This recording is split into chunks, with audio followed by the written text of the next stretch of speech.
Hello అండి, welcome to my channel. ఇంతకుముందు వీడియోలో అయితే చెప్పాం కదా, నేపాల్ యాత్ర కోసం ఒక 15 రోజుల పాటు మేము ఇలా బయలుదేరి వస్తున్నామని చెప్పి దానికి సంబంధించిన ఇంట్రడక్షన్ పార్ట్ అయితే ఇంతకుముందు మన ఛానల్ అయితే పోస్ట్ చేశాము. ఇదైతే మేము విజయవాడలో బయలుదేరిన దగ్గర నుంచి ఆగ్రా ఎయిర్పోర్ట్లో రీచ్ అయ్యేంత వరకు టోటల్ వీడియోనైతే మీతో నేను షేర్ చేసేస్తున్నాను.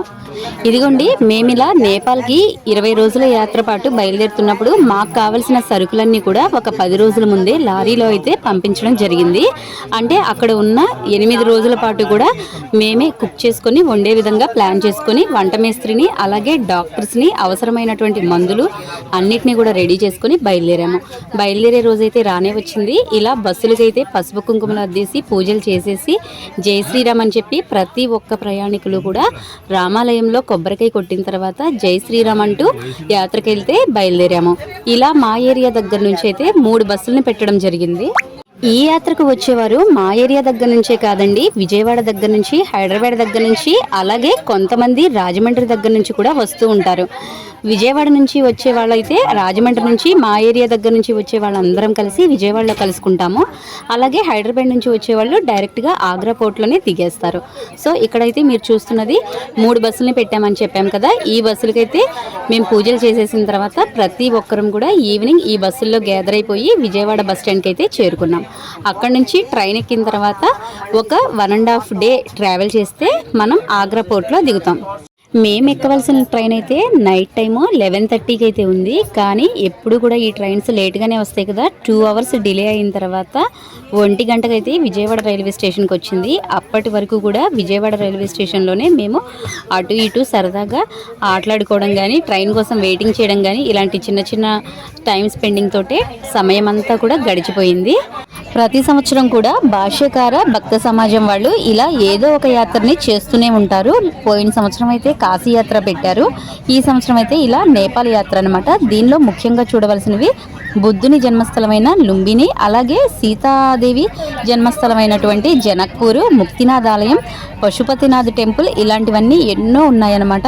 ఇలాంటి టెంపుల్స్ అన్నీ కూడా చూసి వస్తాము. వీటన్నిటిలో కూడా అందరికీ కూడా భయం కలిగించిన విషయం ఏంటంటే ముక్తినాథ్ ఆలయానికి వెళ్ళడమే అనమాట. అక్కడికి వెళ్ళే దారి కూడా చాలా డేంజరస్గా ఉంటుందట. అలాగే అక్కడ చలి కూడా చాలా ఎక్కువగా ఉంటుందట. 7 డిగ్రీస్ నుంచి 12 డిగ్రీస్ వరకు ఉంటుంది. కాబట్టి ఇక్కడ కొన్ని జాగ్రత్తలు అయితే తీసుకొని మేము ముక్తినాథ్ టెంపుల్ని అయితే విజిట్ చేస్తాం.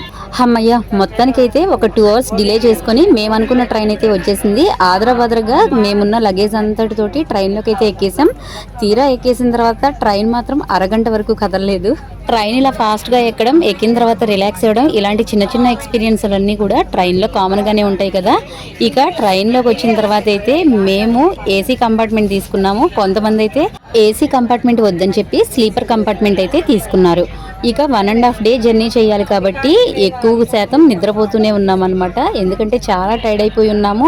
తర్వాత తీర్థయాత్రలు చేయాలన్నా సరే కొంచెం ఓపిక కావాలి కాబట్టి మేము మా వెంట తీసుకొచ్చిన ఫుడ్ తీసుకుంటూ నిద్రపోతూ కొన్ని ఫన్నీ గేమ్స్ కూడా ఆడుకున్నామండో. ఫన్నీగా ఉంటుందని చెప్పి రాముడు సీత హౌస్ గేమ్స్ ఆడాము మేము. విన్నర్గా మా ఫ్రెండ్ వాయిస్ అనమాట. చాలా ఎగ్జైట్ అవుతుంది వాయిస్ ఓవర్ ఇవ్వాలని చెప్పి, సరదాగా ఉంటుందిలే అని చెప్పి నేను కూడా ఒక బిట్ అయితే ఇమ్మన్నాను. సరే, ఇక ఎంతసేపు ట్రైన్లో ఏం నిద్రపోతాం, కాసేపు అసలు స్లీపర్ కంపార్ట్మెంట్ తీసుకున్నారు కదా వాళ్ళది ఎట్లా ఉంటుందో చూద్దామని చెప్పి ఒక లుక్ వేద్దామని చెప్పి మేమైతే ట్రైన్ మొత్తం చూద్దామని చెప్పి ఇలా వస్తున్నాము.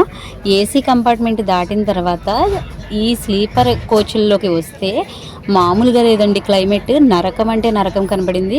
వేడి వడగాల్పులు, అలాగే టెంపరేచర్ కూడా 45 దగ్గర నుంచి 50 డిగ్రీస్ లోపు ఉంది. కాబట్టి పాపం నరకం అంటే నరకం అనుభవించారంట. వాళ్ళకి యాక్చువల్గా ఏసీ కంపార్ట్మెంట్ తీసుకోవాలన్న ఐడియా అప్పటికి లేదట. చాలా తక్కువ జర్నీ కదా అన్నట్టుగా అనుకున్నారట. చూడండి, ఇక్కడ అయితే ఈ స్లీపర్ కంపార్ట్మెంట్లో వాళ్ళు చెప్తున్నారు, మేము చాలా బాధపడుతున్నామమ్మా, అలాగే వడగాళ్ళు వేడిగాళ్ళు కూడా బాగా వస్తున్నాయి. ట్రైన్ ఆగినప్పుడే ఇలా ఉంది అని అంటే ట్రైన్ మూవ్ అవుతున్నప్పుడు ఇంకా చాలా నరకంగా ఉందని చెప్పి మాతో అయితే ఈ ఆంటీ గారు వాళ్ళు చెప్పుకొని అయితే చాలా బాధపడ్డారు. ముందైతే వాళ్ళకంతా ఐడియా లేదట ఈ జర్నీస్ గురించి. అలాగే జర్నీ మధ్యలో అయితే మా యాత్రకి సంబంధించిన భాష్యకార భక్త బృందం వాళ్ళు మమ్మల్ని ఒక కంట కనపెడుతూనే ఉన్నారు. చూసేయండి మీరు కూడా.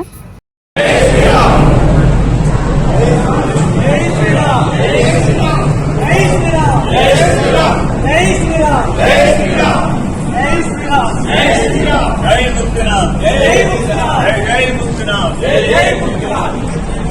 ఇలా ట్రైన్ ఎక్కువసేపు ఎక్కడైతే ఆగుతుందో అక్కడ ఈ సమాజం వాళ్ళందరూ కూడా కిందకి దిగి ప్రయాణికులందరూ ఉన్నారా లేదా, వారితో పాటే ఎక్కడైనా ఉంటున్నారా లేదంటే మిస్ అవుతున్నారా, ట్రైన్ దిగుతున్నారా అని 1కి 10 సార్లు కనిపెట్టుకుంటూ చెక్ చేసుకుంటూ ట్రైన్లో అయితే ఇలా జై శ్రీరామ్ జెండాల్ని పట్టుకొని మాకు ధైర్యం కలిగించేలాగా కనిపిస్తూనే ఉన్నారు. మొత్తానికి సక్సెస్ఫుల్గా ట్రైన్ జర్నీ అయితే కంప్లీట్ చేసుకొని ఆగ్రాలో అయితే దిగేసామండి.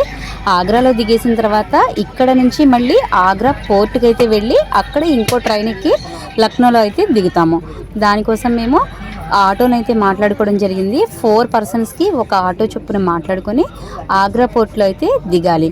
సో ఇక్కడ కూడా భక్త సమాజం వాళ్ళు వాళ్ళ జెండాలను పట్టుకొని ప్రయాణికులందరూ కూడా వాళ్ళ దగ్గరికి వచ్చేలాగా కనిపించేలాగా జెండాలను చూపిస్తూ ఒకే చోట గ్యాదర్ అయ్యేంత జాగ్రత్తలు అయితే తీసుకున్నాం. ఇలా మేమందరం కూడా ఆటోలో ఆగ్రా ఎయిర్పోర్ట్కి అయితే చేరుకున్నాము. ఇక్కడ ట్రైన్ రావడానికి మరొక 3 అవర్స్ పాటు వెయిట్ చేయాల్సి ఉంటుంది. ఇదిగోండి, ఇప్పుడు మీరు చూస్తున్నదైతే ఆగ్రా పోర్ట్ రైల్వే స్టేషన్. ఇక్కడికైతే మేము చేరుకున్నాము. ఇక్కడ ఏ కట్టడాన్ని చూస్తున్నా కూడా ముస్లిం స్టైల్లోనే కట్టబడి ఉంటుంది. లోపల నిర్మాణాలు కానీ, పైన గోపురాలు కానీ, అలాగే చుట్టుపక్కల ఉన్న బిల్డింగ్స్ కూడా అదే ఆకారాల్లో అనమాట. అంటే ప్రతి బిల్డింగ్లోనూ మహమ్మదీయుల పనితనం క్లియర్గా అయితే మనకి కనబడుతుంది. ఇక్కడ బిల్డింగ్స్ కూడా చాలా హైట్లో అయితే ఉంది. ఈ రైల్వే స్టేషన్ లోపల ఇది మీరు చూస్తున్నది అయితే వెయిటింగ్ హాల్. ఇక్కడే మేము ఏ ట్రైన్ ఎక్కాలన్నది డిస్ప్లేలో చూసుకొని ఆ ప్లాట్ఫామ్ వైపు అయితే వచ్చేసి కొంచెం ఫ్రెష్ అప్ అయిపోయాము. ఇక మీరు ఇప్పుడు చూడండి, ఈ రెడ్ ఫోర్ట్ కూడా ఇక్కడే ఉంటుందంట, అంటే ఎర్రకోట.